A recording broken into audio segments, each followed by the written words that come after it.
मेरा नाम कौशिक बारिया है और मैं अलीबाग का रहने वाला हूँ। कुछ समय पहले हमारे पास अपना खुद का मकान नहीं था और हम किराए के मकान में दर बदर भटकते रहते थे। हर 11 महीने बाद मकान मालिक मकान बदलने के लिए मजबूर किया करते थे ताकि पुराने किराएदार का हक हमें ना मिल जाए। लेकिन आज भगवान की दया से हमारे पास खुद का छोटा सा घर है जहां मैं, मेरी माँ, मेरे पापा और मेरी बड़ी बहन हम सब शांति से रह रहे हैं। मैं आज उस किस्से के बारे में बताने जा रहा हूँ जब पिछले दिनों हम दरबारगढ़ इलाके में किराए पर रहने गए थे। भगवान जानता है कि उस किराए के मकान में हमने क्या आतंक भोगा था। मेरा परिवार उस जानलेवा घर से जिंदा वापस आ पाया, यह कुदरत का करिश्मा ही है। वरना मुझे तो उन दिनों यही लगता था कि मेरा परिवार उस खौफनाक प्रेत की बलि चढ़ जाएगा। मुझे याद है उस दिन हम ट्रक से सामान भरकर दरबारगढ़ पहुंचे थे और हम सब रिक्शा में गए थे। जैसे ही हम घर के आंगन में पहुंचे तो मुझे अजीब सी बेचैनी होने लगी। कुछ ही देर में मजदूर मेरा पूरा सामान घर में लगा दिया और मेरी माँ और मेरी दीदी घर सजाने में लग गए। मेरी नज़र घर के दरवाजे पे टिकी थी। वहाँ मुझे कुछ अजीब सा धागा नजर आया। मैंने फौरन वहां जाकर देखा तो वह धागा एक सफेद धागा था जो पूरी तरह ताजे खून से सना हुआ था। यह सब देखकर तो मेरे रोंगटे खड़े हो गए। मैंने फौरन पापा को बताया। हम सब ने पूरे घर की तलाशी ली तो पूरे घर में ऐसे खून से सने धागे मिलने लगे। उस घर के होल में से भी ऐसे धागे और सड़े हुए मांस के छोटे छोटे टुकड़े मिलने लगे। मेरा पूरा परिवार ये सब देख कर डर गया था। हम लोग उस दिन पूरी रात जग कर बिताए। सुबह पापा थके हारे ही काम पर चले गए। माँ रसोई में खाना पकाने लगी और मैं ब्रश कर रहा था। तभी मेरी नजर घर की दीवारों पे पड़ी। मैंने देखा कि सभी दीवारों से खून की धाराएं रिस रही थी।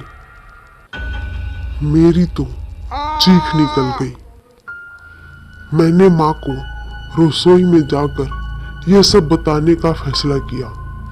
जैसे ही मैं किचन की ओर दौड़ कर गया तो मेरे होश उड़ गए।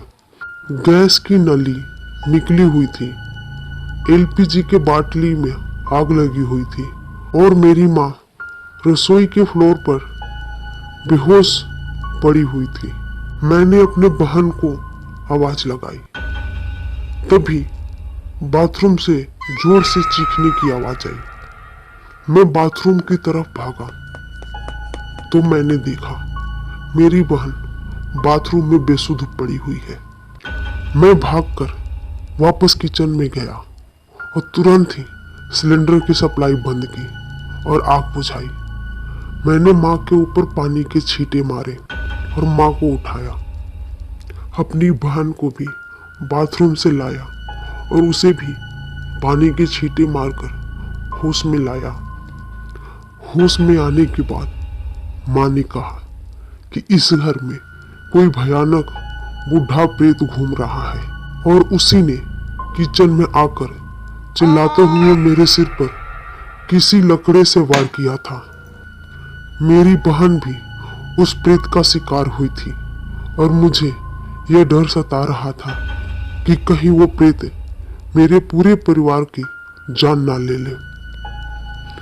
मैंने फौरन पापा को घर लौटने को कहा।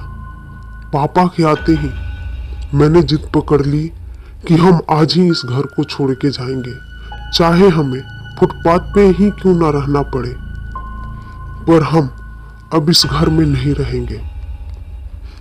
पापा से बातचीत करने के बाद हमने फैसला लिया कि हम दूसरे दिन सुबह ही इस घर को छोड़कर चले जाएंगे। लेकिन शायद वही हमारी सबसे बड़ी गलती थी। हमें उसी रात वहां से निकल जाना चाहिए था। उस रात करीब 3 बजे थे। मुझे किसी की कराहने और रोने की आवाज आने लगी। मैं चौंक गया। उठकर देखा तो मेरे पापा रो रहे थे और उनकी सांसें फूल चुकी थी। मैंने माँ और दीदी को तुरंत उठाया। पापा कुछ बोल नहीं पा रहे थे, बस दीवार की ओर देखकर फटी आंखों से इशारे किए जा रहे थे। मैं फौरन समझ गया कि पापा को जरूर वहां कुछ नजर आ रहा है। परिस्थितियों को ध्यान में रखते हुए मैंने फैसला लिया कि अब हम एक पल भी वहां नहीं रुकेंगे। मैंने माँ से कहा, अलमारी से गहने और पैसे ले लो और दीदी के साथ लेकर अभी घर से बाहर निकल जाओ। मेरी माँ ने भी ठीक वैसा ही किया जैसे मैंने कहा।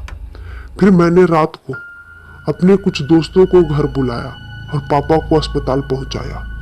पापा जब ठीक हुए तब उन्होंने कहा कि रात में एक भयानक परछाई दीवार से बाहर आई थी और उसने किसी बजनी हथियार से मेरे दिल पर वार करना शुरू कर दिया था। फिर वो परछाई दीवार में ही चली गई थी। उसके बाद अचानक मेरे दिल में दर्द शुरू हो गया था। उसके बाद मुझे कुछ याद नहीं।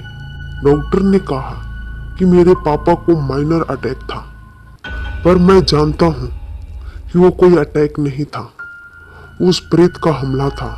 भगवान का शुक्र है कि मेरे पापा की जान बच गई, वरना उस घर के प्रेत ने तो मेरे परिवार को मारने की ठान ही ली थी। उस रात के बाद हम कभी उस घर में वापस नहीं गए। सामान भी मजदूरों ने ही पैक किया और वहां से बाहर निकाला और मेरे दोस्त की मदद से हम वहां से कहीं और किराए के घर पे चले गए। कुछ दिनों के बाद हमने पैसे का इंतजाम किया। आज हमारा खुद का मकान है और अपने घर में हम शांति से रह रहे हैं।